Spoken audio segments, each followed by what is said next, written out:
শেষ মুহূর্তে আমি যতটুকু শুনলাম যে যখন গরুটা ছটফট করছিল মারা যাওয়ার উপক্রম, এখানে কিন্তু কষাইয়ের ব্যবস্থা আছে। এখানে সবাই দোয়া করেন, পাশে থাকুন। এবার কুরবানির হাটেই মারা গেছে ডিপজলের গরু। ডিপজল নিজে বলেছে সবাই দোয়া করবেন, পাশে থাকবেন। হাটে মারা গিয়েছে চলচ্চিত্র অভিনেতা মনোয়ার হোসেন ডিপজল ভাইয়ের কোটি টাকার গরু। তার কুরবানির গরু মারা যাওয়াতে দর্শক, গাবতলী হাটে এইমাত্র গরুটা মারা গিয়েছে।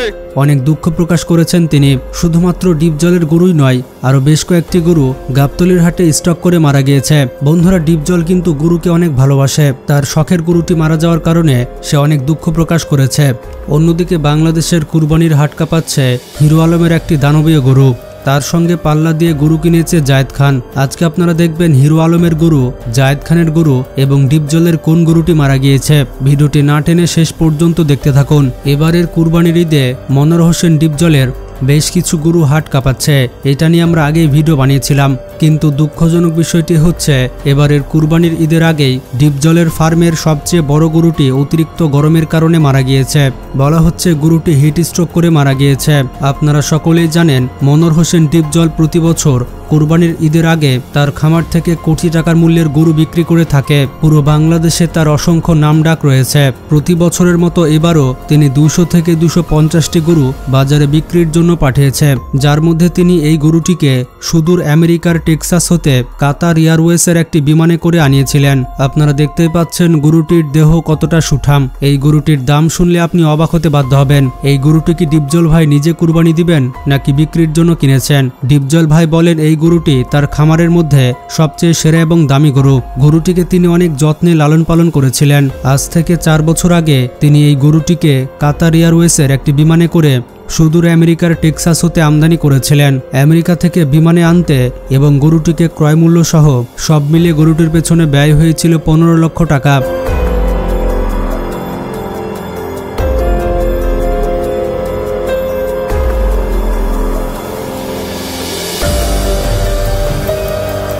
চার বছরের ব্যবধানে এই গরুটি একেবারে দানবী আকার ধারণ করেছিল। তার দেহের সৌন্দর্য এবং ওজন সবাইকে মুগ্ধ করে দিয়েছে।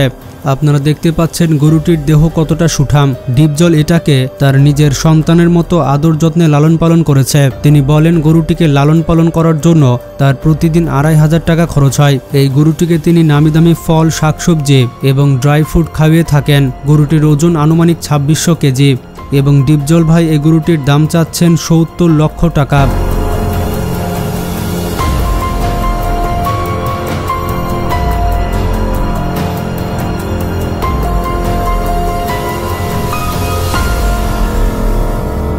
বন্ধুরা, চলুন এবার আমরা দেখব হিরো আলম এবং জায়েদ খানের কোরবানির গরু এবং শেষে আমরা জানব ডিপজলের কোন গরুটি মারা গিয়েছে।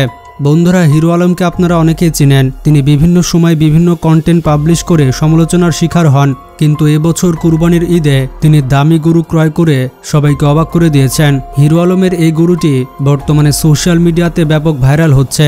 এর পাশাপাশি জায়েদ খান একটি দামি গরু ক্রয় করে নেটিজেনদের দৃষ্টি আকর্ষণ করেছে। তবে জায়েদ খান এবং হিরো আলমের মধ্যে কার গরুটির দাম সব থেকে বেশি? ভিডিওতে যে গরুটি দেখতে পাচ্ছেন এই গরুটি ক্রয় করেছে হিরো আলম। কুরবানি দেওয়ার জন্য এই গরুটিকে তিনি 10 লক্ষ টাকা খরচ করে কিনেছেন। আপনাদের কি মনে হয় এই গরুটির দাম কত হতে পারে? হিরো আলম বলে এই গরুটির ওজন প্রায় 1000 কেজির ওপরে। কিনে আনার পর এই গরুটিকে দেখাশোনা করার জন্য তিনি 2 জনকে সাথে রেখেছেন।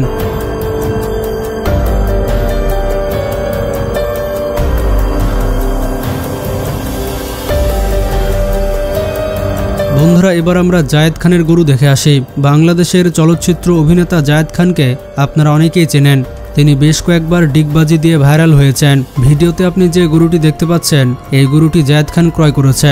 আপনারা দেখতেই পাচ্ছেন গরুটির দেহ কতটা সুঠাম। এই গরুটিকে কুরবানির জন্য ক্রয় করেছেন জায়েদ খান। তিনি বলেন এই গরুটিকে তিনি পাকিস্তান থেকে আমদানি করেছেন। গরুটিকে বিদেশ থেকে নিয়ে আসার কারণে তার অনেক টাকা খরচ পড়েছে। তিনি জানান এই গরুটিকে তিনি 15 লক্ষ টাকা দিয়ে ক্রয় করেছেন। গরুটির ওজন হয়েছে প্রায় 1500 কেজি। তিনি বলেন গরুটি ক্রয় করার পর আমি গরুটির সাথে বেশ কয়েক মুহূর্ত সময় কাটিয়েছি। গরুটি অনেক লাজুক প্রকৃতির, কিন্তু গরুটির চেহারায় অনেক মায়া রয়েছে। বন্ধুরা, আপনারা কমেন্টসে জানান যে জায়েদ খানের গরুটি সেরা নাকি হিরো আলমের গরুটি সেরা। এখন জেনে আসি ডিপজলের কোন গরুটি মারা গিয়েছে এবং গরুটি কিভাবে মারা গিয়েছে এবং এই বিষয়ে ডিপজল কি বলছেন। ডিপজলের এই গরুটির সাথে জড়িত আছে আরও একটি দরিদ্র পরিবার। ঘটনাটি শুনলে আপনি ইমোশনাল হয়ে যাবেন। বাংলাদেশের দরিদ্র পরিবারের একজন ব্যক্তি গরুটিকে লালন পালন করেছিলেন এবং বিক্রির জন্য হাটে নিয়ে যাচ্ছিলেন। তার আশা ছিল এই গরুটিকে বিক্রি করে সে অনেক বড় একটি ঋণ পরিশোধ করবে। তবে হাটে নিয়ে যাওয়ার সঙ্গে সঙ্গে অতিরিক্ত তাপমাত্রায় হিট স্ট্রোক করে। ঘটনাটি ঘটেছে বাংলাদেশের একটি দরিদ্র পরিবারের সঙ্গে। পরিবারের সদস্য 5 জন হলেও উপার্জনক্ষম ব্যক্তি মাত্র একজন। তিনি একাই উপার্জন করে পুরো পরিবার চালাতেন। এই পরিবারটি ডিপজলের গরুটি দেখাশোনার দায়িত্বে ছিল। যদি গরুটিকে অনেক দামে বিক্রি করতে পারত তাহলে ডিপজল এই পরিবারকে অনেক টাকা উপহার দিত। যে গরুটিকে পালন করেছিল সে নাম রেখেছিল রাজা। গরুটির দেখাশোনার দায়িত্বে ছিল এই পরিবারটির ইচ্ছে ছিল গরুটি বিক্রি করার পর ডিপজল তাদেরকে যে টাকাটি দিবে সেই টাকা দিয়ে তাদের দেনা এবং ঋণ পরিশোধ করবে। কিন্তু তাদের সাথে একটি খারাপ ঘটনা ঘটে যায়। গরুটির দেহের আকার এবং গঠন দেখে অনেকে গরুটির দাম করেছিল। গরুটির দাম উঠেছিল 20 লক্ষ টাকা, কিন্তু গরুটি 30 লক্ষ টাকা হলে ডিপজল বিক্রি করতেন। এভাবেই গরুটির দামাদামি চলতে থাকে। এক পর্যায়ে গরুটি হিট স্ট্রোক করে হাটেই মারা যায়। গরুটি মারা যাওয়াতে ডিপজল যেভাবে শোকাহত হয়েছে একইভাবে পুরো পরিবারটি শোকাহত হয়েছে। বন্ধুরা, এ বিষয়ে আপনারা কি বলবেন কমেন্টসে জানান। ভিডিওটি বেশি বেশি শেয়ার করে সবাইকে জানিয়ে দিন।